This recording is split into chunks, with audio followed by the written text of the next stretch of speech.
Cuando regresamos al presente, pues tenemos el comentario del ingeniero José Blandón, que vaya polémica que mantuvieron Juan Carlos Navarro y tu hijo este fin de semana. ¿Y al santo de qué Juan Carlos Navarro saca eso? Buenos días, Fernando.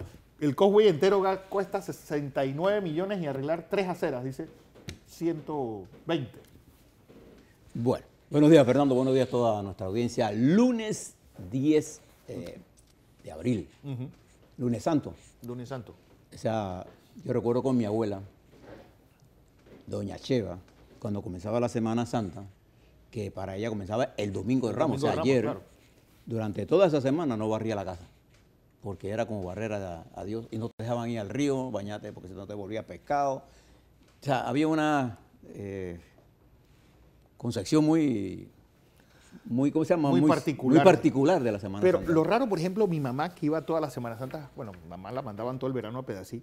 En Pedací, como no había cura, todo el mundo se iba a la playa. Y se pasaban la Semana Santa entera en la playa, hasta que volvía el cura, pasara por ahí, creo que el domingo de Pascua en la tarde, una cosa así. Pero lo raro es que de pueblo a pueblo, cada quien lo celebra de una forma distinta dependiendo de las situaciones. Así mismo, y a pesar de todo eso, este sábado de Gloria, pero este sábado de Ramos fue domingo muy sangriento. Muchos accidentes. Los atentados en Egipto, por ejemplo, en iglesias católicas, que produjeron más de 40 muertos. Los atentados en Suecia, en Estocolmo. La sangrienta situación de Siria y de Irak, en donde los Estados Unidos lanzó los Tomahawk. Y todo el mundo piensa que eso llegó nada más y mató a 3. No.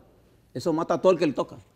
Todo el que está por ahí. Y se incrementa las posibilidades de confrontación militar. Hay una fragata que se mueve hacia las aguas de la península de Corea. Una flota completa. Una situación tensa en el mundo, pero es una situación contradictoria en la política exterior de los Estados Unidos, que por un lado el secretario de Estado de Estados Unidos, Tillerson, se va a entrevistar mañana con el secretario de Relaciones Exteriores de Rusia, y dice que ellos no están para tumbar al señor Assad, sino para derrotar a ISIS. Mientras la señora de embajadora de los Estados Unidos en la ONU dice que si Assad no sale, no hay resolución de Siria. Entonces, cosas contradictorias están pasando. Me parece que el establishment militar ha hecho retroceder la política exterior del señor Trump y ahora se encuentra en una situación un poco complicada y peligrosa el mundo. Así comienza la Semana Santa. Por ejemplo, una jornada de protestas realmente violentas en Venezuela. Es decir, masivas y violentas. Unas protestas también importantes en el Ecuador. Y en Argentina. Y sigue una calma chicha, como le llamaban en los Andes, en Guatemala. En Guatemala algo va a pasar pronto. Y en Ecuador ya el Consejo Nacional de Elecciones terminó el reconteo para confirmar el resultado, pero sigue la efervescencia social. Y en Venezuela la situación se está saliendo cada vez más polarizándose, cada vez más la confrontación en ascenso. De manera que el mundo está revuelto. Y esto exige para Panamá una posición de relaciones exteriores yo pienso que Panamá debe ser muy comedido, ¿no? Esto de estar respaldando intervenciones en Siria o respaldando bombardeos en Siria. Nosotros tenemos una teoría sobre el manejo de nuestra neutralidad permanente. Es más, a los Estados Unidos, que es nuestro aliado estratégico, con el cual mantenemos el Tratado de Neutralidad, le conviene que Panamá esté tranquilo y particularmente en la posibilidad de una confrontación, porque la forma más rápida de moverse de este a oeste de los Estados Unidos para mandar pertrechos hacia Asia es el Canal de Panamá. Y en el caso del Canal de Panamá, los Estados Unidos tienen por los tratados Torrijos-Cartes paso expedito para pasar por el Canal de Panamá. De manera que nosotros no necesitamos darle más nada a los Estados Unidos que ya le hemos dado. O sea, hay un reconocimiento tácito de nuestra posición digamos, geopolítica, de entendimiento con los Estados Unidos, y entrar nosotros a calificar conflictos militares o a participar en acciones de las cuales no tenemos ninguna capacidad. Ni nosotros somos, ni lo inventamos, ni podemos ayudar en nada.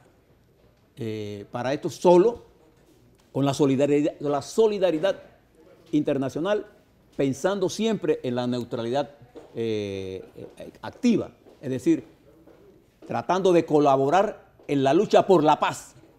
Sí, pero es que es tan contradictorio que nosotros le pedimos a Venezuela que haga cosas que aquí no estamos respetando, como el Estado de Derecho o la presunción de inocencia o un órgano judicial independiente.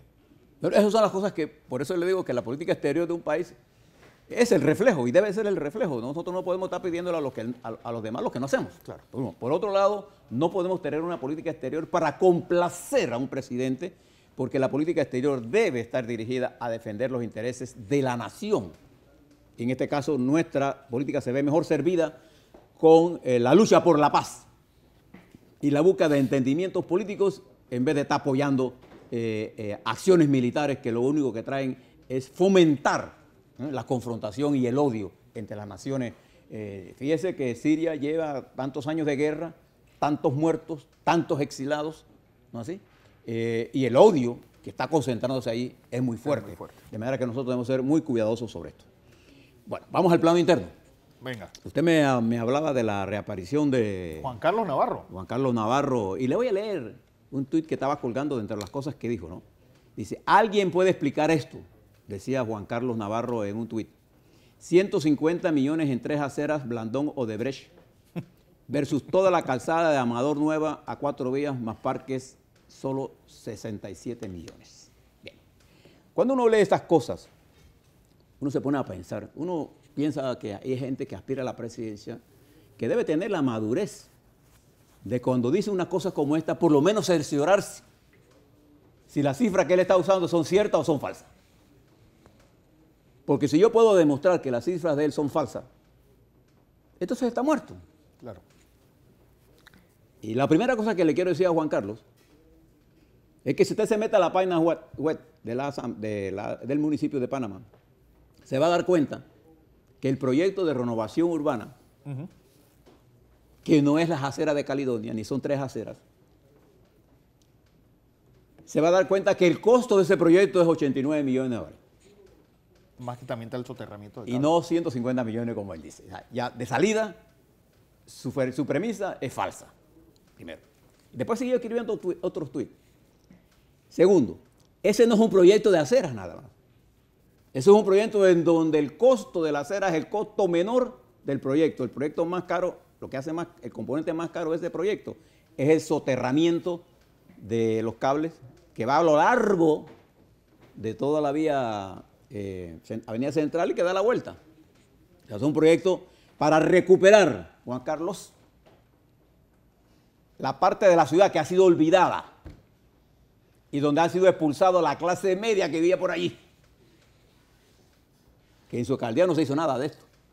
Nada. Entonces, yo creo que Juan Carlos, creo que aspira a la presidencia, uno espera más de un dirigente de esto. Uno no espera que esté repitiendo como papagayo cosas que son falsas y que pueden ser demostradas que son falsas. Y me llamó mucho la atención porque después seguí escribiendo otras cosas con la doble intención de confrontar al alcalde, que es mi hijo, pero yo estoy hablando ahora como analista de lo que está ocurriendo. Y también porque soy padre de él. Y me molesta que venga de él cuando él por 10 años estuvo en la alcaldía. Y yo, por ejemplo, yo doy clase y yo me siento orgulloso cuando un estudiante supera mi conocimiento. Yo me siento orgulloso cuando alguien hace las cosas bien. Claro. Y creo que después de la alcaldía de Mayín Correa, que fue una de las alcaldías más exitosas, la siguiente alcaldía de mayor impacto en la ciudad es la alcaldía de José Blandón Figueroa. Porque está con un proyecto de desarrollo integral con perspectivas a 20 años. Y donde usted va a ver en el 18 multitud de obras que apenas es el inicio de recuperar la ciudad, espacios urbanos para los que vivimos en esta ciudad. Así como la calzada Amador, por ejemplo. Yo entiendo que Juan Carlos se siente muy satisfecho con la calzada. La calzada Amador, ha visto una discusión. Hombre, la calzada Amador fue un proyecto diseñado bajo la administración de Ricardo Martinelli. Es una realidad. Y no podemos negarle a Ricardo Martinelli esa visión de hacer eso. También debo decir que bajo la administración del presidente Varela se remodeló el proyecto y se readecuó con nueva perspectiva y mucho mejor. Y hoy tenemos para el uso de la gente de la ciudad una calzada Ameador con 4 vías y con áreas donde usted puede llevar a su familia.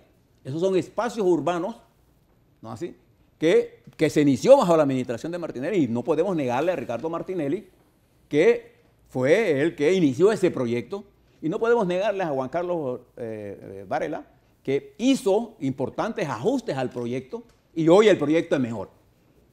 Así que se construye un país. Y no podemos negarle que bajo la actual administración de la alcaldía hay una concepción mucho más integral de esto. Hay cambios sustanciales, por ejemplo, todo este cambio, porque es que reducir el problema a las aceras de Caledonia, aparte que es una mezquindad, aparte que es falso, sí, reduce ¿a quién? A Juan Carlos. Yo le doy un consejo a Juan Carlos Navarro. Mire los números y haga una rectificación. Porque además, después escribe otro diciendo que él no puede pensar que la única obra que Odebrecht hizo en Panamá y donde no hay un coima sea la de la alcaldía. Él no puede pensar. ¿Por qué no lo puede pensar?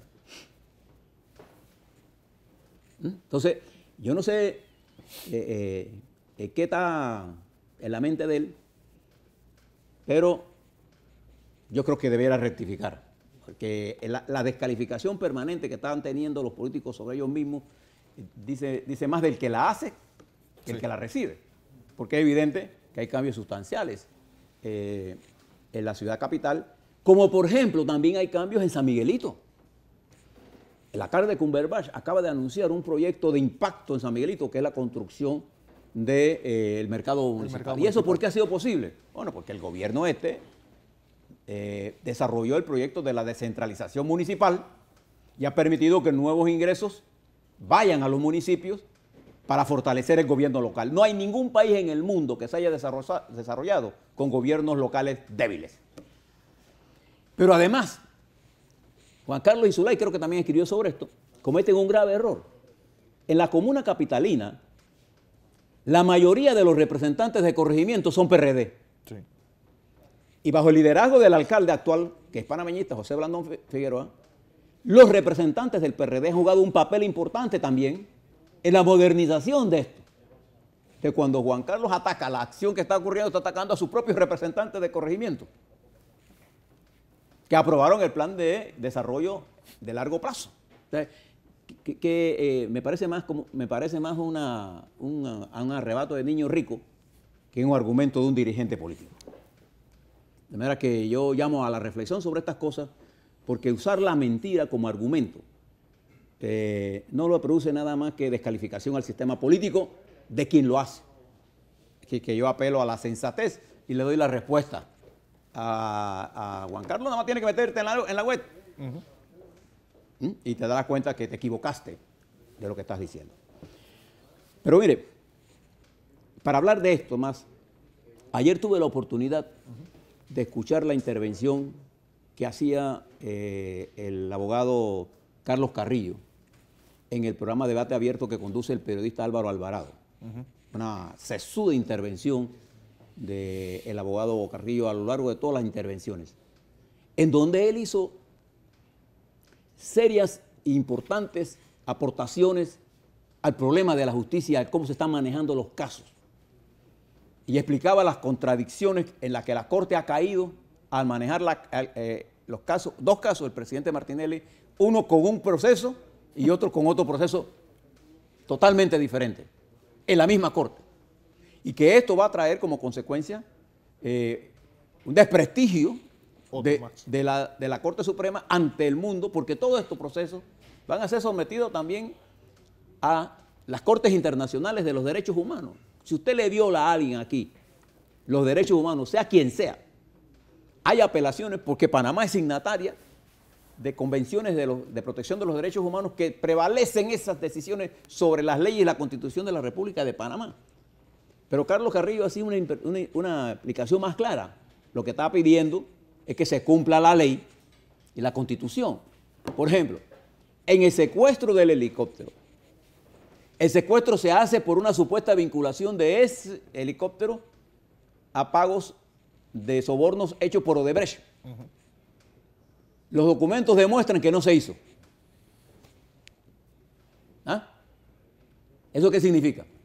Que la justicia debió de entregar eso al dueño, Pero no, ahora están buscando la quinta pata al gato. Entonces, estos hechos son peligrosos porque así llegamos a nosotros ya a alterar, ¿no?, más allá la propiedad privada, y entonces nosotros caemos en el caos general. Yo les recomiendo que vean la intervención de Carlos Carrillo el día de ayer, importante, aportaciones jurídicas sobre los temas. Nadie está pidiendo en este país que no se hagan las investigaciones correspondientes. Pero, por ejemplo, vi en el periódico La Prensa de hoy, y voy a hablarle los próximos días, porque tengo a mano el fallo que el juez Loaiza hizo del caso Limberópolis. Del helicóptero. Del helicóptero, en donde el fallo establece que se declara improcedente la indagatoria a Limberópolis, a Fotis Limberópolis, y eso deja por fuera, se cae el caso. ¿Y por qué? Porque él le llama incluso la atención a los auditores de la Contraloría. El juez le señala que los auditores no hicieron las comparaciones necesarias y no tenían ninguna capacidad para utilizar el registro de aeronáutica civil para suponer lo que ese registro nos dice. Con claridad, todos los testigos en estos casos de helicóptero y particularmente aeronáutica ha dicho que sus informes no son para determinar las horas de vuelo, sino las sobretasas. Y esto viene a completar lo que ayer decía el abogado Carrillo, de que si la piedra angular de un hecho de corrupción es la auditoría y la auditoría está mal hecha, ¿cuál es el acto? Igual pasa en el caso de la caja de ahorros. La entidad necesaria para hacer estas investigaciones en la caja es la superintendencia de bancaria, y haya dicho que no hay ningún acto de corrupción en lo aprobado por la Junta Directiva ni en la caja de ahorros. Sin embargo, se mantiene una detención tanto al gerente como al presidente en forma que no tiene ningún sustento jurídico. Y en el caso de los helicópteros, todo el expediente demuestra que los viajes se realizaron, que los instrumentos que utilizó los auditores de la Contraloría no eran instrumentos para decir llegar a las conclusiones que ellos llegaron. Entonces, esta serie de errores técnicos y de abusos técnicos que llevaron incluso a Ferrufino a estar 1 año y medio preso y que tiene más de 170 y tantos días, Francolini detenido, y que llevan a tomar decisiones, por ejemplo, en el caso del helicóptero, al margen de las leyes. Usted puede seguir todos los procesos. Y en el caso de las extradiciones, las contradicciones son más evidentes.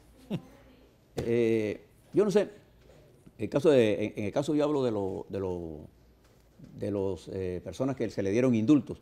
Entonces, estamos llevando la justicia y además, cada cual avala las irregularidades si al quien se la hace es su adversario o enemigo político. Sí.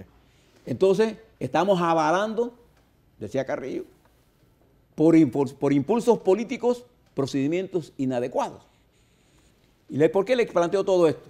Porque en la próxima semana la República de Panamá se va a someter a un serio enfrentamiento de la capacidad de la justicia para abordar un tema tan importante y serio como el caso de Odebrecht, y lo tiene que hacer con la madurez y con la capacidad jurídica en el marco de la ley y la Constitución que amerita esto. Hay que actuar con sensatez, hay que actuar con un sentido de justicia, de verdad. Yo les decía a ustedes que uno de los grandes problemas que está enfrentando el mundo es con los hechos falsos que se tiran en las redes. Los periódicos o los medios las recogen en función del interés de los dueños de los medios, y entonces convertimos la mentira en el argumento central, y cuando decimos una verdad, inventamos la posverdad para desmentir la verdad, y entonces nos movemos en el mundo de la mentira, en donde lo que se afecta entonces es toda la estructura de la economía y del sistema que crea las bases del desarrollo nacional.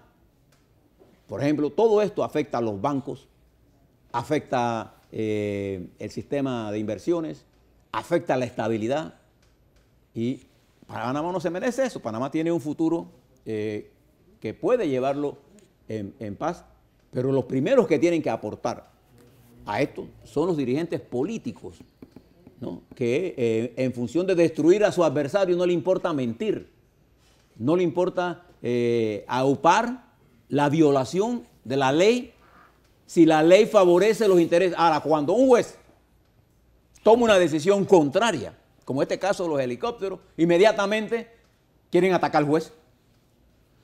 Y fíjese lo que le he dicho. El presidente de la Corte y los magistrados de la Corte Suprema de Justicia deben prestarle mucha atención a esto, porque son ellos, los jueces, los únicos que pueden encarrilar las arbitrariedades o errores técnicos por casualidad o por falta de conocimiento o por maldad que haga cualquier fiscal para enrumbar el proceso adecuadamente. Y las investigaciones no se pierdan para que la comunidad y el país no pierda la confianza en que puede haber justicia. Porque cuando no hay justicia no hay paz. Si hay linchamiento, no hay paz. La justicia es la búsqueda del bien común. ¿Cuántas veces quieres que le diga esto? Entonces estamos cayendo en creer que si un juez contradice lo que un fiscal ha hecho en forma incorrecta, entonces atacamos al juez. ¿Okay? Te tienen que leerse el fallo del juez Loaiza. Ese fallo del juez Loaiza en el caso de los helicópteros, que lo que pide es que se declare nula la indagatoria a Fotis Limberópolos, porque el audito no revela absolutamente nada, y porque el audito está mal hecho, porque parte de premisa equivocada. Esto es una cosa seria. Y no lo estoy diciendo yo, lo está diciendo un juez. Entonces, ¿qué deberíamos hacer? Ah, no, inmediatamente, ¿qué hace? Decir que el Leslie Loaiza lo compró. No, y además entonces el fiscal de una vez, apela. Porque todo ese proceso del helicóptero está lleno de errores. Yo le voy a hablar un poco sobre esto, porque yo tengo el fallo y voy a darle los elementos para que usted también prepare su mente para todas estas cosas. También en medio de todo esto se aprobaron las reformas electorales. Yo tengo un resumen de todas las reformas, pero no tenemos tiempo. Estas reformas electorales tienen cambios importantes. Pero el cambio sustancial que requiere la mejora de los órganos del Estado no la pueden hacer por ninguna ley, porque son reformas que hay que hacer a la Constitución, por ejemplo. Nosotros tenemos que reformar el sistema de circuitos electorales para transformar el órgano legislativo en un verdadero órgano legislativo nacional y para devolverle a la Asamblea el poder que le permita la fiscalización adecuada que la teoría constitucional le señala al órgano legislativo.